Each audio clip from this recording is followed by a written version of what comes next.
Hello dear students, आज का जो हमारा टॉपिक होगा वो होगा रेजिस्टेंस से रिलेटेड। 10th क्लास इलेक्ट्रिसिटी का चैप्टर में जो रेजिस्टेंस आता है, हिंदी में इसे प्रतिरोध कहा जाता है। इसके नाम से ही इसकी पहचान है। सिंपली आप इसको ये कह सकते हैं कि ये ऐसी प्रॉपर्टी है किसी भी वायर की जिसकी वजह से वायर के अंदर से फ्लो होने वाले चार्ज पार्टिकल्स को रोका जाता है। तो आज का जो हमारा टॉपिक रहेगा मेन वो ये रहेगा कि किसी भी वायर का जो रेजिस्टेंस है वो किन किन फैक्टर्स के ऊपर डिपेंड करता है। सबसे पहला फैक्टर जो यहाँ पर लिखा हुआ है, देखिए ध्यान से, लेंथ ऑफ वायर, तार की लंबाई से। रेजिस्टेंस का जो सिंबल है उसको मैंने कैपिटल R से लिखा हुआ है, और यहाँ पर ये जो निशान लगा रखा है इसको इंग्लिश में प्रोपोर्शनल साइन बोलते हैं और हिंदी में बोलते हैं अनुपातिक चिन्ह। और अगर कोई चीज़ बिल्कुल इसके सामने लिखी हुई हो, मतलब रेसिप्रोकल में ना हो, तो इसका मतलब ये है कि अगर ये वाली चीज़ जो राइट हैंड साइड में लिखी हुई है, अगर ये चीज़ बढ़ेगी तो लेफ़्ट वाली चीज़ जो रेजिस्टेंस है R लिखा है वो भी बढ़ जाएगा। तो इसका जो पहला फैक्टर है तार की लंबाई, इससे हम क्या सोचेंगे कि अगर किसी वायर की लेंथ को लगातार इंक्रीज कर दिया जाए, बढ़ा दिया जाए, तो उससे रेजिस्टेंस की वैल्यू भी बढ़ जाती है। सेकंड नंबर के ऊपर आते हैं। सेकंड नंबर मैंने लिख रखा है area of cross section, Hindi में अनुप्रस्थ काट का क्षेत्रफल। कई जगह पे स्टूडेंट्स क्या गलती करते हैं कि वायर का क्षेत्रफल मान लेते हैं, वायर का एरिया मान लेते हैं। नहीं, ऐसा नहीं है। ये वायर का एरिया नहीं है, ये एरिया है। जैसे कि मैं ये पेन मान के चलता हूँ, ये मेरी एक वायर है, तो इसकी मोटाई कितनी है, यहाँ पे ये वाला जो हिस्सा है, ये जो इसकी मोटाई है, इसको बोलेंगे इसके अनुप्रस्थ काट का क्षेत्रफल। और इसका मान निकालने के लिए जैसी इसकी शेप हमें ऊपर से नज़र आती है, जैसे कि आपको दिख रहा होगा पेन का ऊपर वाला ये जो साइन झामेरा अंगूठा लगा हुआ है, ये शेप से सर्कुलर है। तो जब भी हम किसी वायर का एरिया निकालेंगे, उसके अनुप्रस्थ काट का क्षेत्रफल निकालेंगे, तो हमेशा सर्कल के एरिया का फॉर्मूला लगाएंगे। आपको क्वेश्चन के अंदर या तो डायमीटर दी हुई होगी वायर की या फिर उसकी रेडियस दी हुई होगी। तो अगर डायमीटर दी हुई होती है तो हम उसका आधा करके रेडियस निकाल सकते हैं। और एरिया के लिए हम क्या फॉर्मूला लगाते हैं, सर्कल का जो एरिया होता है उसके लिए क्या फॉर्मूला होता है, पाई R स्क्वायर। पाई का मान हमें पता होता है 22/7, या फिर उसको 3.14 भी आप लिख सकते हो, 22/7 और 3.14। R मीन्स रेडियस, तार की त्रिज्या कितनी है। तीसरा जो फैक्टर है उसके ऊपर आते हैं, वो है नेचर ऑफ कंडक्टर, हमारे तार की प्रकृति कैसी है। वैसे तो ये जो तीसरे वाला फैक्टर है, ये इसका सीधा सीधा कनेक्शन होता है नीचे वाली चीज़ के साथ, जिसको हम बाद में पढ़ेंगे, रेजिस्टिविटी के साथ इसका कनेक्शन होता है।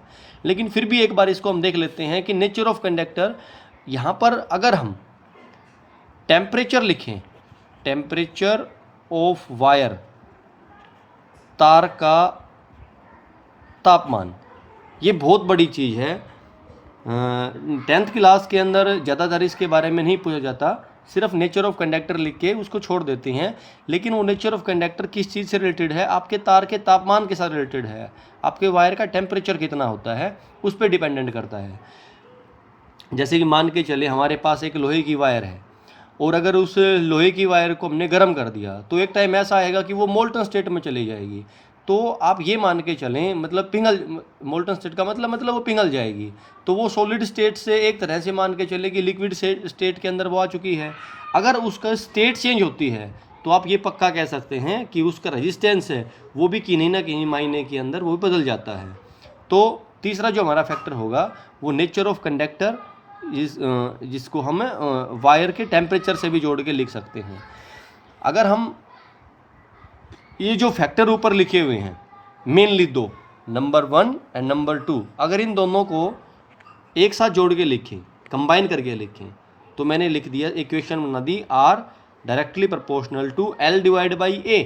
L के साथ तो लेंथ के साथ डायरेक्टली प्रोपोर्शनल था और एरिया के साथ इन्वर्सली था, तो मैंने दोनों इकट्ठा लिख दिया।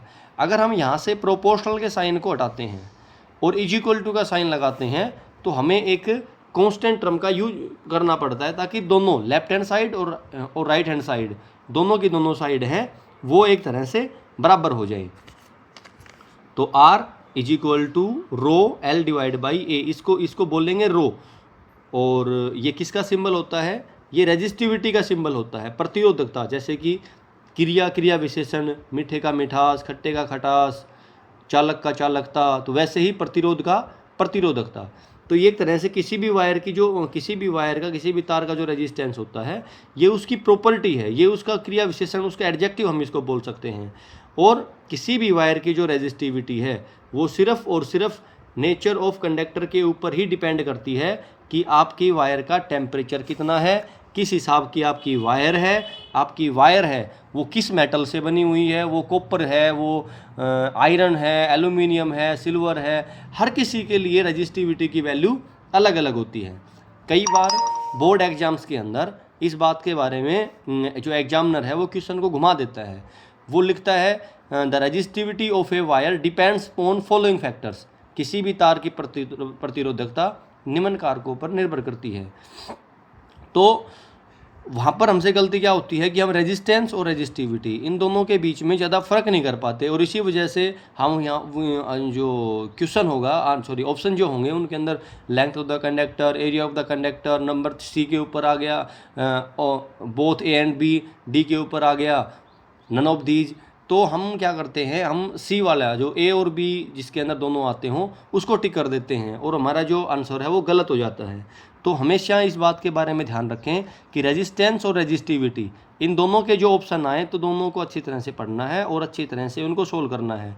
रेजिस्टेंस है वो लेंथ ऑफ द वायर, 10वीं के सिलेबस के हिसाब से लेंथ ऑफ द वायर और एरिया ऑफ क्रॉस सेक्शन के ऊपर डिपेंड करेगा, और रेजिस्टिविटी है वो नेचर ऑफ कंडक्टर के ऊपर डिपेंड करेगी। आई होप कि आपको ये समझ में आ गया होगा। ओके।